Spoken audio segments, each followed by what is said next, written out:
Hello everybody, it's me, Player Negative, and today we're going to be talking about the one indie game that set the world on fire, and that is... And of course that game is palworld.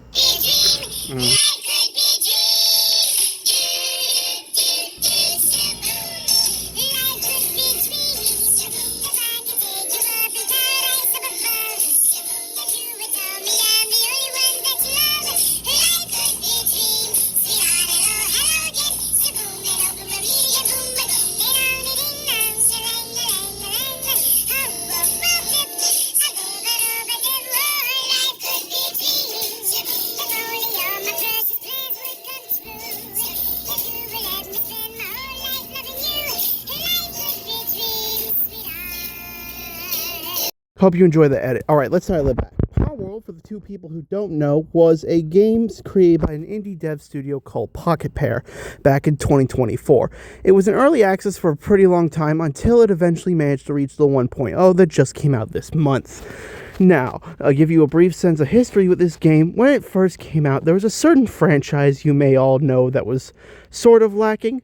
You know, what was it called again? Oh yeah, Pokemon! The single best-selling franchise in the world. Which, despite its success, the newest games have been shown to have poor quality and just be completely buggy with hundreds of different types of glitches. So when the game was first announced, many people saw it from a parody perspective and liked the game. However, there was a massive divide between diehard Pokemon fans who thought the game was a copycat infringement and players who just generally wanted this as a better alternative. And don't even get me started on the bum-hurt Pokemon fans who kept on trying to claim that the game was copyright infringing, where if you look at all these designs for 2 seconds, they wouldn't even last in court. It also doesn't help that Pokemon did the exact same thing palworld did years ago when Dragon Quest first came out, so now if you bring this up, it's just going to look like a massive double standard where it's rules for thee but not for me. Which is why this game mattered so much. It felt like the competition that would make Pokemon realize that it can't just sit on its bum all day off of nostalgia. However, due to Nintendo's litigious actions, they decided to try to sue palworld, not for copyright infringement, but for patent infringement, claiming they own general gameplay mechanics. To not bore you, Nintendo's patents were as follows: the ability to throw a ball to capture or summon a monster, the ability to position a monster while throwing a ball, and lastly, the idea of being able to mount a creature within a 3-dimensional world.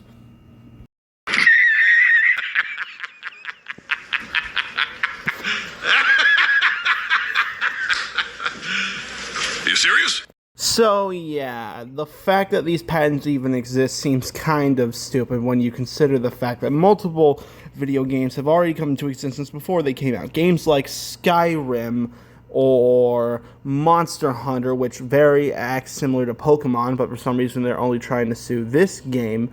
Or better yet, the game that came out that was very similar to Breath of the Wild, but they never decided to copyright strike, Craftopia. These games all share those mechanics prior to when those patents were filed, and a majority of people found more and more games that disprove this notion.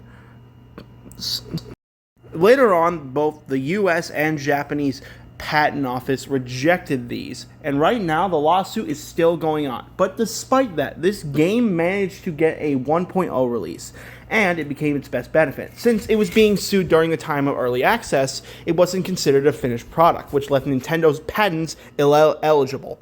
So with that out of the way, I think it's actually time we explain the game and some of its mechanics so we can get some things straightened out. Starting off with the best example, My Little Spark Fox, Lenora. This pal in general has a lot of good abilities and basic attacks. However, that's not the main thing about them. One important factor is actually the variety of different skills they have in terms of helping you with your base and helping to survive. From cooking, being able to defend themselves, agriculture, and many other skills. Another factor that's played into the mechanic is trust. You know how Pokemon loves to talk about the whole power of friendship and the bond between the trainer and Pokemon? Well, this is actually factored into the games. I mean, you can't just abuse the pals as weapons and constantly throw level up candies at them. Whether you treat them good or bad is actually factored in as a mechanic. You can see it from the top bar. Not to mention, there's a team mechanic which allows them to use a weapon attack. being able to use them as a flamethrower to attack certain enemies, which at first doesn't seem like a big deal, but due to the fact that getting a gun and other types of weapons is very hard, having this PAL early in the game is very beneficial when it comes to gathering resources and fending off enemies, as a lot of PALs are weak to fire.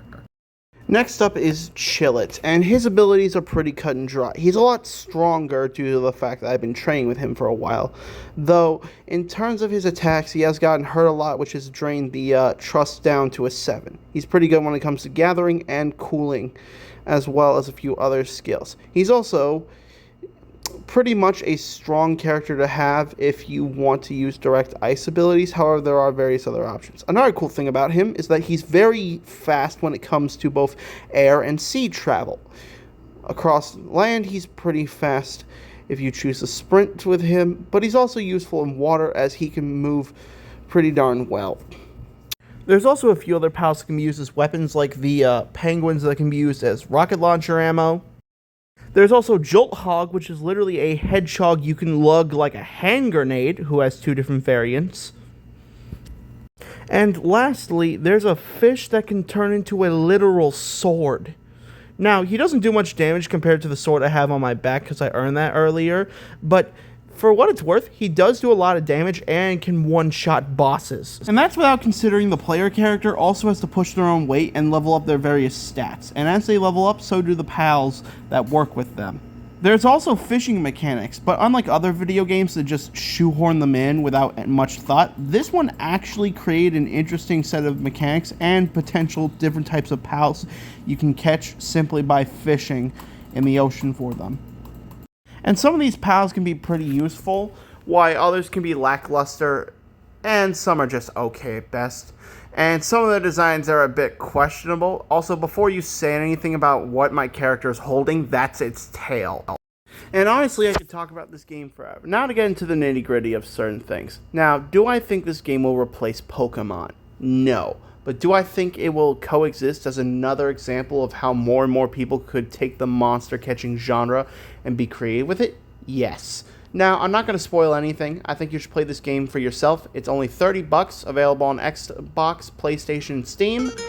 And I'll see you later. I'm Player Negative, and I'm signing out. Also, check out my community post for my Q&A, as well as a few other things for up-and-coming videos. Don't forget to like, comment, subscribe, and turn on all notifications. It really helps out. Well, catch you later.